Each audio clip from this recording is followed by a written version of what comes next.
A protagonista do caso de hoje foi vítima de uma das piores traições que pode existir, e por conta de ciúmes, maldade, inveja, tudo reunido em duas pessoas, foi o que interrompeu a vida da vítima.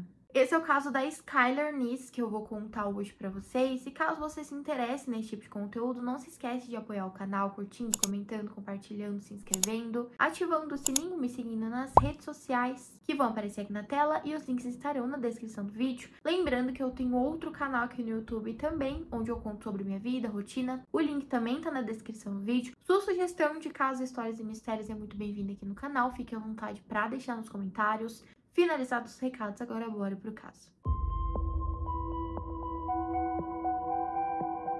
Skylar Annette Neese nasceu no dia 10 de fevereiro de 1996. Era filha única de Mary e Dave Neese. Nasceu na região de West Virginia, nos Estados Unidos. O Dave trabalhava em um Walmart local e a Mary trabalhava em um consultório médico. A mãe disse que o melhor momento de sua vida foi ver a sua filha pela primeira vez no dia que ela nasceu. Como eu falei, a Skylar era filha única, então a vida dos pais girava em torno dela. Dave disse que desde cedo ela era uma garota muito inteligente, inclusive ela amava ler, segundo sua mãe, ela lia muito. Uma garota chamada Morgan foi a primeira amiga da garota, se conheceram ainda quando estavam na creche e as famílias também acabaram ficando próximas. Os pais da Morgan disseram que a Skylar estava sempre dando risada pela casa, que era uma garota muito feliz. Segundo Morgan, o sonho da amiga era se tornar uma advogada criminal, e quando elas cresceram, foram para escolas diferentes e acabaram se afastando. A Skylar foi para a escola primária, onde conheceu a Shelia, se conheceram ainda quando estavam na creche, e as famílias também acabaram ficando próximas. Instantaneamente, elas ficaram muito amigas, inseparáveis. Shelia também era filha única e nasceu no dia 28 de setembro de 1995. Inicialmente, quando as meninas se conheceram, elas moravam em cidades diferentes, mas após o pai de Shelia sofrer um acidente e ficar incapaz de trabalhar, aconteceu o divórcio entre a mãe e o pai, e a sua mãe acabou casando de novo, e com isso foram morar para a cidade que a Skylar vivia. Com isso, elas foram estudar juntas e se tornaram realmente mais inseparáveis ainda. O pai de Skylar conta que a sua filha era muito fiel às amizades, mesmo quando isso não era recíproco. A amizade foi ficando mais forte, uma ia na casa da outra sempre. Depois de um tempo, a família Neese resolveu ir para um complexo, mudar para um complexo de apartamento. Na escola, a Skylar era uma aluna de honras, se destacando em matérias que ela não gostava, como ciências e matemática. No ensino médio, a Skylar e a Shelia acabaram conhecendo a Rachel, filha única também, que nasceu no dia 20 de junho de 1996. E os seus pais também eram divorciados, assim como o da Shelia também. A Rachel e a sua família eram extremamente religiosos. Ao contrário da Shelia, ela não era nada religiosa. E com isso, a Rachel começou a idolatrar a amiga por ser diferentona, não seguir regras e também não ligar para o que os outros falassem. Se tornaram as três inseparáveis, eram até populares na escola e, como todo adolescente, elas passavam muito tempo nas redes sociais, principalmente Facebook e Twitter, postando muitas fotos juntas. E quando elas não estavam juntas, que eram raras as ocasiões, elas sempre estavam trocando mensagem. Os colegas diziam que você nunca via uma sozinha, sempre era acompanhada de outra. Foi mais ou menos nessa época também que a Skylar começou a fazer algumas coisas escondidas dos pais. Então ela saiu com as amigas para beber, fumar maconha, e os pais não sabiam. Só que com o passar do tempo, a dinâmica do grupo começou a mudar. Elas eram muito unidas, as três, até que a Skylar começou a perceber que ela e a Rachel estavam competindo pela atenção da Shelia. E ela adorava ser o centro das atenções, adorava ser a competição entre as duas amigas. E com o tempo, a Shelia e a Rachel passaram a ser mais próximas. Isso começou a gerar brigas no grupo, principalmente entre a Skylar e a Shelia. E como elas eram muito ativas nas redes sociais, elas acabaram levando esses conflitos para as mídias, mandando indireta uma para outra, e esses prints foram úteis futuramente ali no caso para a solução dele. Dia 9 de junho, a Skylar posta no Twitter: "Não vai perder ninguém na escola no verão, porque se formos amigas de verdade, vamos sair. Se não formos, não vamos." Mais tarde, ela tweetou que parecia ser um aviso: "Apenas saiba que eu sei." No dia seguinte, ela tweetou: "Espero que você não espere que eu dê a mínima mais. Tchau." Então, o que estava acontecendo na época desses tweets era que a Sheila e a Rachel saíam sem a Skyler. Com isso, ela se sentia excluída. Na época do caso, a Skyler estava trabalhando no restaurante. Ela era extremamente pontual, não faltava e ela dizia que até gostava de trabalhar lá. No dia 5 de julho de 2012, a Skyler chega do seu serviço, beija os pais e diz que vai pro quarto porque ela tá muito cansada. No dia seguinte, no dia 6, os pais acordam normalmente, vão trabalhar, mas acontece que na hora do almoço, por volta da meio-dia, o pai volta para casa e percebe que a porta do quarto da filha ainda tá fechada e é muito estranho. Então ele pensou que talvez a Skyler tivesse perdido o horário da escola e ele resolve abrir a porta, mas não tinha ninguém no quarto. Ele começa a dar uma olhada ali no quarto para ver se acha alguma coisa suspeita. E ele percebe que a tela de proteção da janela estava encostada ali perto do guarda-roupa. Então ele decide ir pro lado de fora verificar. E ele vê que tem um banquinho, como se a Skyler tivesse deixado ali para na hora que ela voltasse, ela subisse no banco e entrasse pela janela. O pai liga para a mãe e fala o que viu, o que imagina que possa estar acontecendo. E a mãe fala para ele ficar tranquilo que provavelmente ela saiu com as amigas. O pai da Skyler liga para Sheila que para os pais continuavam sendo a melhor amiga de sua filha, mas ela responde que teria visto a Skyler apenas no dia anterior. A Mary, mãe da Skyler, falou que esperassem até o horário do trabalho da filha, porque ela nunca se atrasava, nunca perdia trabalho, e se ela não fosse trabalhar, aí sim teriam certeza que alguma coisa estava errada. O gerente do restaurante liga para os pais de Skyler e pergunta se tá tudo bem, porque a menina não apareceu no trabalho, e nesse momento os pais percebem que devem sim se preocupar e ligam imediatamente para a polícia. Como o complexo de apartamentos tinha muitas câmeras de segurança e viram que a Skyler saiu mesmo pela janela em direção a um carro sedã branco, 00:35. A Skyler é vista pela última vez com vida entrando no carro. A Sheila liga para os pais da Skyler e fala que precisa confessar uma coisa. Que no dia anterior ela tinha ido sim até o complexo de apartamento buscar a Skyler, porque segundo ela seria uma despedida para Rachel que estava indo para um acampamento da igreja. Então elas foram beber, fumar, e que segundo a amiga, a Sheila teria deixado a Skyler no complexo de apartamentos antes da meia-noite. E isso já não batia com o horário das câmeras de segurança. No começo, como sempre, a polícia pensou que a Skyler teria sido só mais uma adolescente que havia fugido de casa para ir para festas, curtir a vida. E o alerta Amber não foi emitido, inclusive eu já contei sobre como surgiu esse alerta, vou deixar aqui nos cards para você assistir depois que você terminar esse vídeo aqui. Os pais não acreditavam nessa hipótese que ela havia fugido, porque ela não tinha levado nada de essencial que ela utilizava no dia a dia. Então não tinha levado carregador de celular, chapinha que ela usava todos os dias e também as suas lentes de contato. A Sheila e a sua mãe ajudaram nas buscas, inclusive a garota até ajudou a mãe da Skyler a colar cartazes pela cidade. Enquanto isso, a Rachel estava no acampamento de igreja por 2 semanas. E a Sheila ligava todos os dias para os pais da Skyler para saber se tinha alguma atualização. Passado uns dias que a Skyler ainda não havia retornado para casa, a Sheila liga para os pais da Skyler e pede para ir até a casa deles e ficar um pouco no quarto da amiga. Ela entra, senta na cama da Skyler e começa a chorar muito.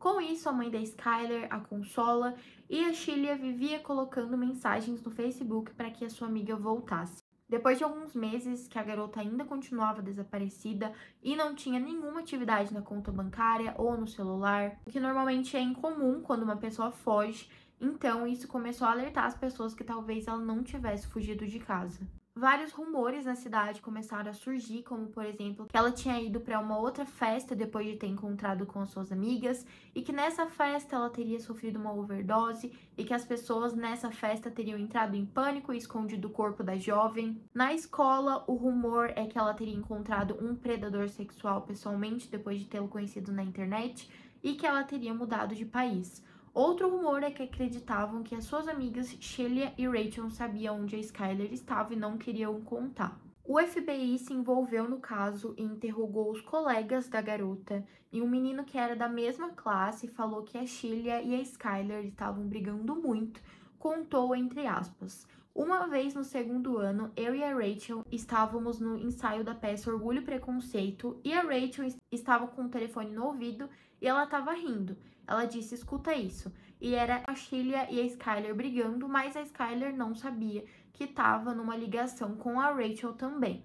O garoto contou também que pós o desaparecimento da Skyler, a Sheila e Rachel estavam muito distantes, coisa que era super incomum, afinal elas eram inseparáveis. Como as duas melhores amigas foram as últimas pessoas a verem a Skyler, a polícia decidiu entrevistá-las. A primeira a conversar com as meninas foi a Jessica Coben. A polícia falou que as histórias eram muito estranhas, que pareciam ensaiadas. A Rachel foi a primeira entrevistada e foi por telefone porque ela ainda estava no acampamento e ela parecia nervosa, meio fria. Falou que se a policial quisesse saber mais era para perguntar para Sheila porque ela provavelmente saberia de mais coisa. A policial Jessica, ela resolveu vasculhar as redes sociais das meninas porque ela sabia, o seu instinto dizia que tinha alguma coisa estranha. Foi encontrado muitos tweets da Skyler dizendo que alguma coisa estava incomodando. Inclusive, um vídeo das três foi encontrado no qual elas estavam jogando, que eram perguntas de que jeito você prefere morrer, tiro ou afogado, e nesse vídeo elas estavam brincando, rindo da situação e tudo mais. Elas responderam tiro e riram da situação ali, da tal brincadeira. Com tudo isso sendo descoberto, a atenção da polícia foi para as meninas. Foram muitas vezes interrogadas, o próprio pai da Skyler defendia, falando que não achava certo elas serem chamadas tantas vezes para interrogatório. Então ele pediu que essa perseguição contra as amigas da filha parassem. A versão delas é que elas tinham ido buscar a Skyler e tinham ido até Star City. A polícia foi verificar as câmeras de segurança e viu que realmente, à 00:30, elas passaram por um posto de gasolina nessa cidade e que depois foram em direção ao norte. Mas a versão delas é que elas tinham ido para leste. Com isso, foram pegas em mais uma mentira. As torres telefônicas identificaram que o celular da Rachel estava em Blacksville aquela noite e, com isso, mais uma inconsistência na versão delas. A polícia, a partir desse ponto, perguntou para ela sobre o Blacksville e foi a partir desse ponto que as histórias começaram a ficar diferentes. A Rachel precisava ficar inventando. Depois foi confirmado que o carro que a Skyler entrou naquela noite era da Sheila. A polícia e a comunidade acreditavam fielmente que as duas estavam escondendo alguma coisa, que estavam mentindo, então elas estavam sendo muito pressionadas. Por volta das férias de inverno, as duas começaram a estudar em casa. A Sheila aceitou fazer um teste de polígrafo, acreditando que ia passar, mas não passou. A Rachel aceitou fazer também, mas indo em direção à delegacia, ela ficou extremamente nervosa e pulou do carro em movimento mesmo ali do seu pai para não precisar fazer o teste. Até que em 28 de dezembro de 2012, o 911 recebe uma ligação de uma mulher dizendo que a sua filha tá total fora de controle, que a filha estava batendo nele, estava realmente surtando, e a mulher em questão era a mãe da Rachel.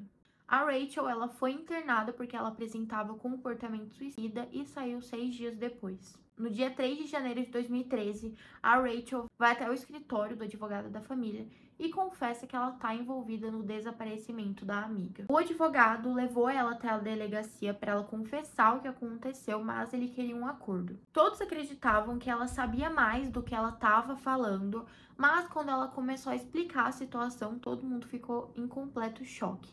A polícia estava esperando ela falar que a amiga havia fugido ou que tinha tido uma overdose, mas ela disse: "Nós a esfaqueamos". Ela contou que ela e a Sheila começaram a planejar o crime em uma aula de ciências. Depois de um tempo, prepararam um kit denominado Kit Serial Killer e tinha alvejante, uma pá, toalhas, outra roupa para elas trocarem e facas de cozinha. A Rachel pegou uma pá do seu pai e a Sheila 2 facas na cozinha da mãe. Nesse dia estava quente e elas vestiram moletons para conseguir guardar as facas. Levaram a Skyler para uma floresta bem afastada, a 45 quilômetros da casa da Skyler. E a desculpa que contaram para a amiga foi que iam lá para fumar maconha, já que a Rachel iria viajar. Chegando lá, encontraram um lugar para se sentar, iam acender os cigarros, mas falaram que esqueceram o isqueiro e a Skyler foi até o carro buscar o dela. Com isso, o combinado das duas foi que iriam contar até 3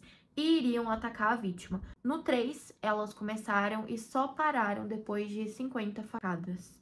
Os policiais perguntaram as últimas palavras da jovem e foi: por quê? A ideia inicial era cavar uma cova, mas o chão estava bem rochoso Então acabaram escondendo o corpo em uma árvore, cobrindo-o com pedras e folhagens que acharam ali naquela região. A motivação, segundo a Rachel, foi que elas não estavam mais gostando da Skyler. A criminosa foi até o local com a polícia, mas naquele momento tinha muita neve e ela não conseguiu identificar o exato local. 13 dias depois, no dia 16 de janeiro de 2013, num dia ensolarado, 40 metros da estrada, foi encontrado os restos mortais do corpo da Skyler. A Sheila continuava agindo normalmente, muito ativa nas redes sociais. A polícia disse que a Rachel precisava ajudar eles, colocando uma escuta, e assim conseguiu uma confissão da Sheila. Mas nesse dia ela foi até a casa da amiga, conversaram, mas não tocaram no assunto do crime. No dia 13 de março de 2013 foi confirmado e publicado que os restos mortais eram de fato da Skyler. A Rachel, mesmo depois da confirmação e da confissão, ela postou uma despedida para a amiga nas redes sociais. No dia 1 de março de 2013, a Sheila postou nas suas redes sociais: a gente realmente foi no 3. E isso os policiais levaram como afronta, que ela estava se achando invencível e que nunca seria pega. As provas até aquele momento eram circunstanciais. A primeira prova física foi gotas de sangue encontrados no carro da Sheila, que mais tarde foi confirmado como sendo da Skyler. E com essa prova física, a Sheila poderia ser acusada. No dia 1 de maio de 2013, a Sheila ela foi presa no estacionamento de um restaurante e a Rachel ela se entregou na delegacia. Foi combinado ali com os policiais depois que conseguissem uma prova concreta contra a Sheila também. Muitos colegas, depois que as duas foram presas, foram até a delegacia afirmar que escutaram as duas planejando o crime, mas que na época achavam que elas não estavam falando sério, então eles não levaram a sério. Ninguém conseguia acreditar que a motivação tinha sido só porque não gostavam mais da jovem. A Jessica, que era policial, que desde o princípio tinha visto algo a mais, resolveu ir até a casa dos pais da vítima e perguntar para ver se descobria algo a mais. Foi quando encontraram o diário da Skyler que seus pais haviam apresenteado e uma coisa se destacou. No dia 21 de agosto de 2011, a Skyler detalhou uma noite do pijama entre as 3 amigas, que nessa noite elas pegaram umas bebidas da mãe da Rachel e acabaram ficando bêbadas. Até que em um momento a Skyler entra no quarto da amiga e encontra a Sheila e a Rachel se beijando. Aparentemente, depois da Skyler descobrir o segredo das amigas, ela teria ameaçado que contaria para todo mundo. A Skyler postava no Twitter: "Eu sei, só saiba que eu sei". E depois desse episódio havia muita discussão no grupo, principalmente entre a Sheila e a Skyler. Então começaram a achar que essa tinha sido a real motivação.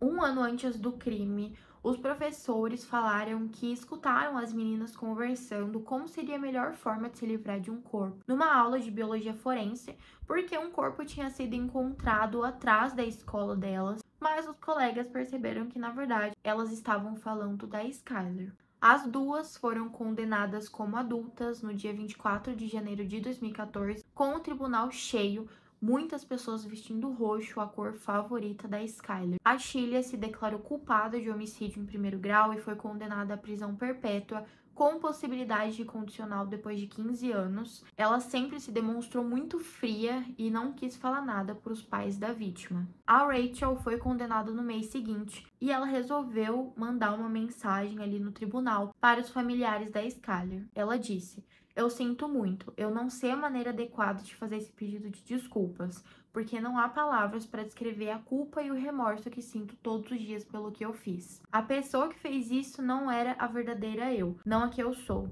não do que sou feita e não do que acredito. Eu nunca percebi a gravidade das minhas ações e as pessoas que machuquei. Eu machuquei os pais da Skyler, as pessoas de sua família, meus pais, feri meus professores e aqueles que acreditavam em mim. Eu feri o meu Senhor e que Ele traga paz eterna para Skyler e sua família. Eu rezo todos os dias por perdão." Ela se declarou culpada em homicídio de segundo grau. O juiz a condenou a 30 anos, o que torna ela elegível ao condicional em 10 anos. Mas, pelas minhas pesquisas, ela não foi solta e se casou na prisão com uma mulher. E o fato dela ter casado com uma mulher aumentou os boatos ali de que realmente a Skyler tinha visto mesmo ela e a Sheila se beijando. Foi criada uma lei em nome da Skyler, que o Amber Alert, seja emitido em todos os casos de desaparecimento de crianças e adolescentes. Não só em casos que a polícia acha que convém emitir ou não. Bom, pessoal, esse foi o caso da Skyler. E não se esqueça de apoiar o canal, curtindo, comentando, compartilhando, se inscrevendo, ativando o sininho e seguindo nas redes sociais. O link do meu outro canal tá na descrição do vídeo.